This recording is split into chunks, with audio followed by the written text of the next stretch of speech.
ओम शांति। सभी अपने उन्नति में संतुष्ट है और उन्नति में है परिवर्तन। और परिवर्तन हर घड़ी होता है। ये नहीं कि दिन में एक बार परिवर्तन होता है, पर परिवर्तन पर अटेंशन एक एक मिनट रखना पड़ता है। कोई भी संस्कार संकल्प के रूप में, वृत्ति के रूप में, दृष्टि के रूप में, बोल में इमर्ज होता है तो उसमें 1 सेकंड लगता है। और उस सेकंड में अगर हमने कैच नहीं किया, चेक नहीं किया, तो वो रिपीट होता है। वो बोल रिपीट होगा, वैसा देखना रिपीट होगा, या अंदर में अहम भाव होता है, थोड़ा अहंकार होता है, वो रिपीट होगा। रिपीट होने में क्या होता है, फिर वो संस्कार और मजबूत हो जाता है। तो इसलिए जो भी कहा ना कि बाबा भोलानाथ सबकी जिम्मेवारी लेता है, उनकी लेता है जो भूलें नहीं करते। आप भूल करते रहो, बाबा आप जिम्मेवार है ना, तो बाबा भूलों का क्यों जिम्मेवार होगा? नहीं, बाबा तो जब अभूल बन रहे हैं तो जो शक्ति की जरूरत है वो देगा। अगर भूलें करते रहना है, अलबेले ही रहना है, तो बाबा क्यों शक्ति देगा? अगर हमें अटेंशन है कि हम अपनी शक्ति ना गंवाएं, तो बाबा क्यों देगा? बाबा तो तब शक्ति देगा जब हमें पूरा अटेंशन है, चेकिंग है, और ये लक्ष्य है कि मेरे से फिर भूल ना हो। तो रिपीट नहीं करना है हमको कभी भी। तो अगर चेकिंग नहीं है तो फिर हो जाता है। कई कहते हैं हम तो बाबा को दे देते हैं, हम तो छोड़ दें, पता नहीं फिर आ जाता है, क्योंकि संस्कार है ना अभी तक। तो बाबा कहते हैं ना कि संस्कार से संसार बनता है। तो अगर हम संस्कार परिवर्तन करेंगे तो हमारे लिए संसार बदल जाता है। सारा दिन ऐसे लगता है कि बाबा के सब सिके लदे लाडले बच्चे हैं। तो चेकिंग में मधुरता के लिए पहले चाहिए नम्रता। तो नम्रता और मधुरता का आपस में बहुत संबंध है।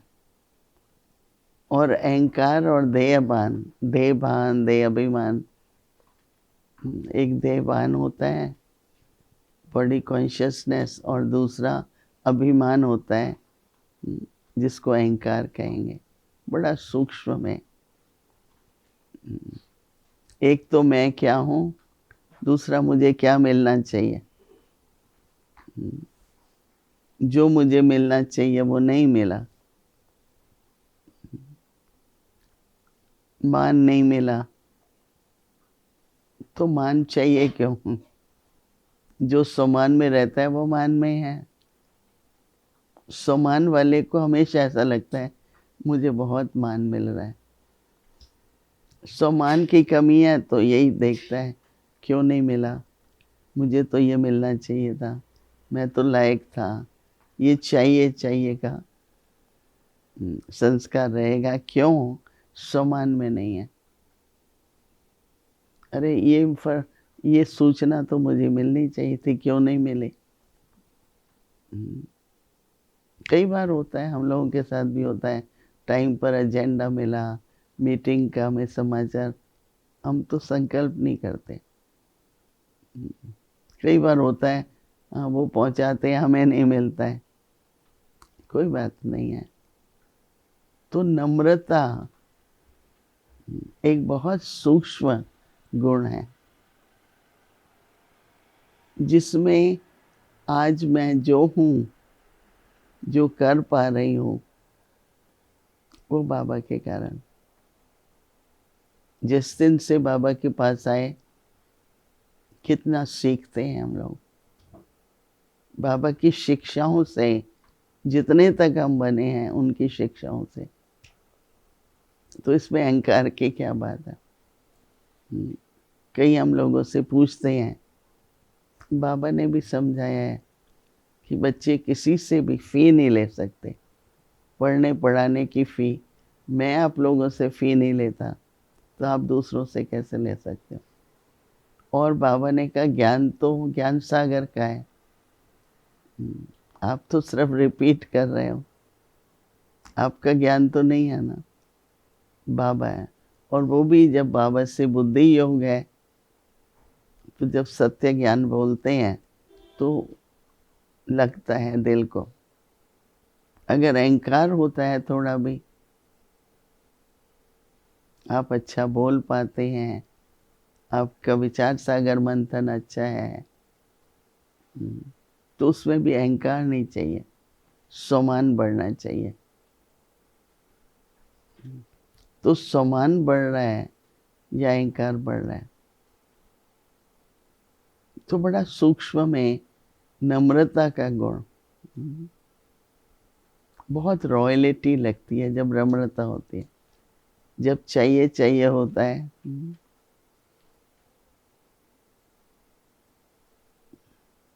कहा जाता है कि जितनी आप में योग्यता है उतना मिलता है। तो मुझे योग्यता बढ़ानी है, ना कि अपनी मांग बढ़ानी है। आज जितना भी असंतुष्टि कहो, एक दूसरे से भेंट करना कहो, कोई भी ऐसी स्थिति नीचे ऊपर होती है, उसका कारण है नम्रता की कमी। तो इसलिए हम नम्रता और मधुरता, नम्रता की धारणा में मेहनत है, मधुरता तो स्वतः आ जाती है। नम्रता है तो मधुरता होगी। तो थोड़ा सा विचार सागर मंथन करके बाबा शिक्षा देते हैं, फिर बाबा उदाहरण देते हैं गाय का। सबको ख्याल में आ रहा होगा कि गाय खाती रहती है, पर जुगाली न करे तो दूध तो नहीं बनेगा ना। सूखी घास भी खा ली, घास खा ली और दूध देती, क्यों? उसकी जुगाली की ना। तो मंथन करना, इधर उधर की कोई बात से तो, कोई बाबा की बात पे मंथन करो। तो मनन चिंतन मंथन का जो अभ्यास है जिसको, उसमें मधुरता तो होगी ना।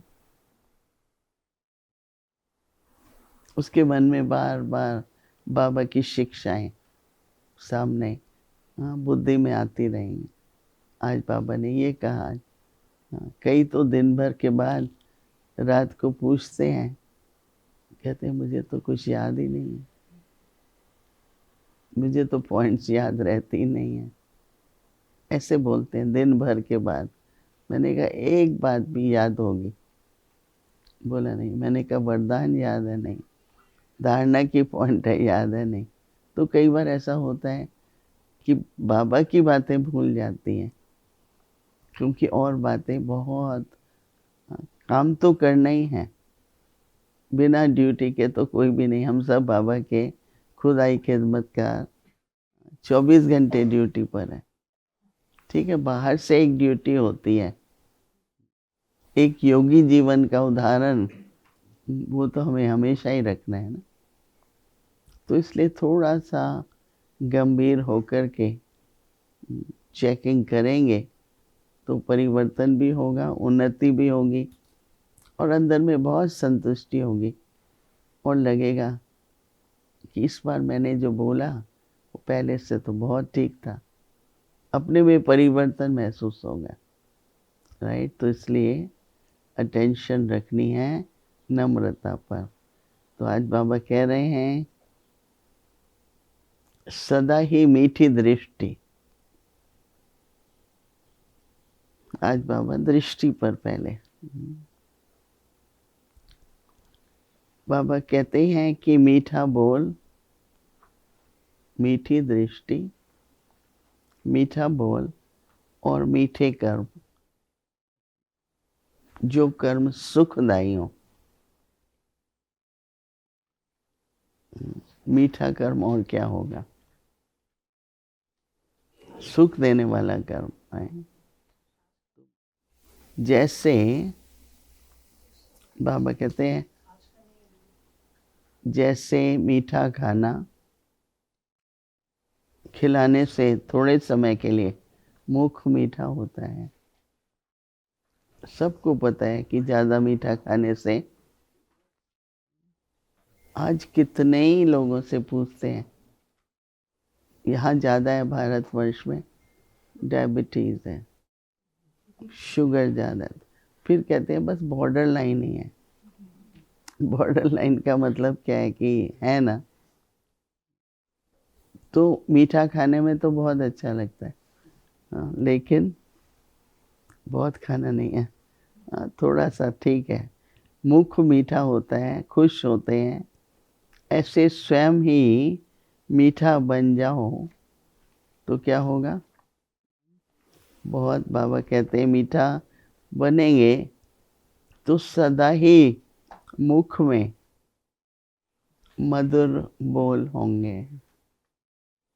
क्योंकि अंदर अगर फीलिंग अच्छी नहीं है तो आप में मधुरता नहीं आ सकती। फीलिंग, इसलिए बहुत ध्यान रखना है अपनी फीलिंग्स पर, क्यों मुझे ऐसे ख्याल आ जाते हैं। तो ये अगर हम अपने स्वभाव को चेक नहीं करते तो वो बन जाता है, परमानेंट सा हो जाता है। लेकिन अटेंशन देते हैं तो मधुरता, नम्रता बढ़ती है। तो बाबा कहते हैं कि ऐसे मधुर बोल स्वयं भी खुश होंगे और दूसरे को भी खुश करेंगे। तो पहले भावनाएं जितनी अच्छी होंगी उतनी मधुरता होगी। बाबा कहते हैं कि ये विधि है, विधि अपनाएंगे तो सिद्धि भी मिलेगी नहीं। तो बाबा कहते हैं ये विधि है, इसी विधि से सदा सर्व का मुख मीठा कराते चलो। खुद भी करो, औरों को भी कराओ, तो सदा मीठी दृष्टि, मीठा बोल और मीठे कर्म हो। मीठी दृष्टि, मीठा बोल और मीठे कर्म हो। तो बहुत कनेक्शन है, हाँ, दृष्टि का, बोलना। एक तो क्या है, ये वृत्ति दृष्टि बहुत सूक्ष्म है, खासकर वृत्ति। वृत्ति का तब पता चलता है जब दृष्टि, हमने कैसे देखा, क्या देखा। तो चेक हमको क्या करनी है, वृत्ति, और वो नहीं चेक पाती है तो दृष्टि। अगर दृष्टि से भी नहीं पता चलता है तो बोल। जैसे कह देते हैं, मैं तो ये नहीं कहना चाहती थी पर कह दिया, पर कह दिया नहीं, उसका संबंध है हमारी दृष्टि और वृत्ति से। तो इसलिए बोल को चेक करके दृष्टि को करो, दृष्टि को करके वृत्ति का करो। लेकिन देखो, हमेशा कोई नेगेटिव को पॉजिटिव की बात नहीं है। नेगेटिव आए क्यों जो बार बार पॉजिटिव करना पड़े, नहीं आए पॉजिटिव नहीं। अभी तक हम कहते हैं अभी ध्यान रखेंगे, तो मैंने कहा सारा दिन चौकीदार रहना है क्या? चौकीदार होता है ना, उसको ध्यान रखना पड़ता है। हम लोगों के अंदर तो स्वाभाविक बड़ी रॉयल्टी से रियलाइजेशन होती रहे और चेंज होता रहे, चेंज होता रहे। तो इसलिए बाबा कहता है मीठी मीठी दृष्टि, मीठा बोल और मीठे कर्म हो, ऐसा दृढ़ संकल्प रख के न केवल उल्टे को सुलटा करना पर सीधा ही चलो। सोचो ही ऐसा, ये नहीं कि सोचा ऐसे फिर पता, बहुत काम है ये। ठीक है। ओम शांति।